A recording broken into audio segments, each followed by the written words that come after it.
I'm going to say my biggest issue was that everybody was contradicting each other. No matter which seminar you went to, they'd say things.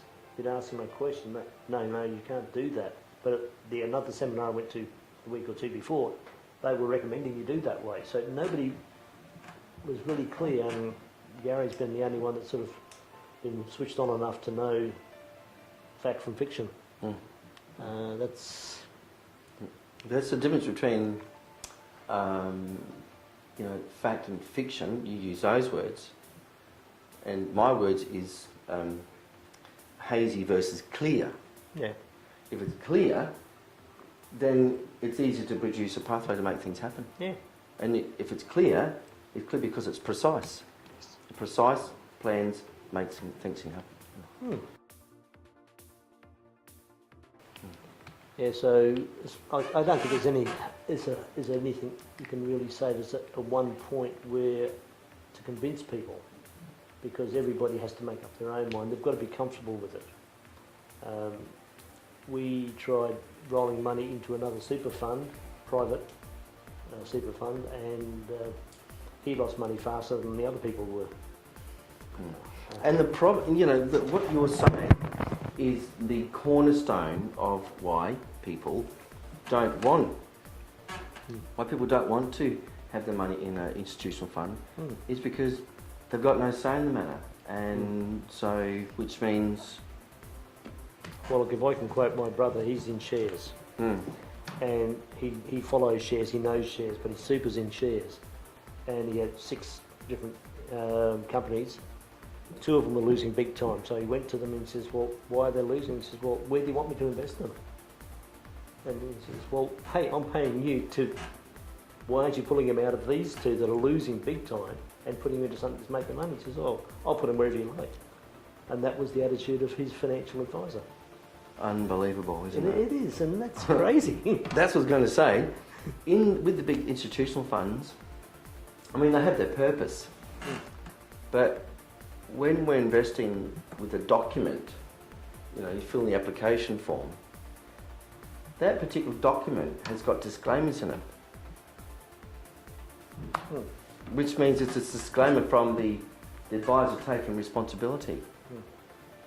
Whereas the strategies that we adopt, as you know from past performance, you said you're making like 90% per annum. Yeah, ballpark. Yeah. Ballpark is because the strategies are clear, they're precise, and they are supported by banks, and the outcome is crystal clear right from the beginning, which is why we can produce these consistent outcomes. As you know, you're a beneficiary of that thinking process. So for me, the most important thing is I'm comfortable with what's happening. Well, you're comfortable with the process that's actually making it drive that outcome. Yeah, and the results are my proof that it works. Yeah. Oh yeah, well look, it's not my scene. I'm a guy that works with my hands. Trying to get, the body doesn't like it like it used to. So now I'm trying to work with my head, and I've killed a lot of brain cells over the years. But yeah, it is slowly coming to fruition. I'm starting to understand more and more the concepts, what I can and can't do. And once I get everything set up at home, as it is now, I've got individual folders for what I'm doing. Yeah, it's slowly falling into place, and I'm guessing probably another 6 months, and then I'll have a much better understanding of where I am. I'm just trying to simplify things at the moment, but yeah, it's all working fine. It's getting me to where I want to be. Well, it's interesting, when you came on board in 2009, that was arguably the start of the GFC, which at that point in time we didn't know. And of course, when the GFC did happen, and we really saw the results of those in the July to December 2010. Why? Because in January 11, that's when I had been given letters from 6 clients who received these letters from a company that were engaged by CBA to administer the debt out of the SMSF, out of the bank to another bank because the properties have dropped in value. And so all these strategies that we've adopted for you are bulletproof, proven beyond a shadow of doubt to outperform a GFC catastrophe. Well, I've made most of my money since it's actually hit. That's right. Yeah. Yeah, so it's been good. So unfortunately, some of the people at work are having a bit of an issue. Yes. If they had jumped on board But even when now- you did with us, they wouldn't be in this situation. No, I didn't recommend you to anybody for quite some time. Because you wanted to see the results. Oh yeah, well as I say, I've told them now, and Yeah. I spoke to a fellow last week, and because he's going to see a financial planner, and I says, well, you interested? And he says, no, I'm fine. I'm going to see my own. I'm going to see the superannuation people. And no disrespect to him, if that particular associate of yours gets involved in, he'll be signing product disclosure statements which will exempt them from liability. Whereas you know with us, I take responsibility. Yes, I've had no issue. That's right. Well, look. And when your advisor is taking responsibility, it takes the whole psyche behind my decisions. Because if I'm taking on the financial responsibility for every client, what that means is I have to be crystal clear, precise, and produce the outcome that's going to perform, so I don't go broke.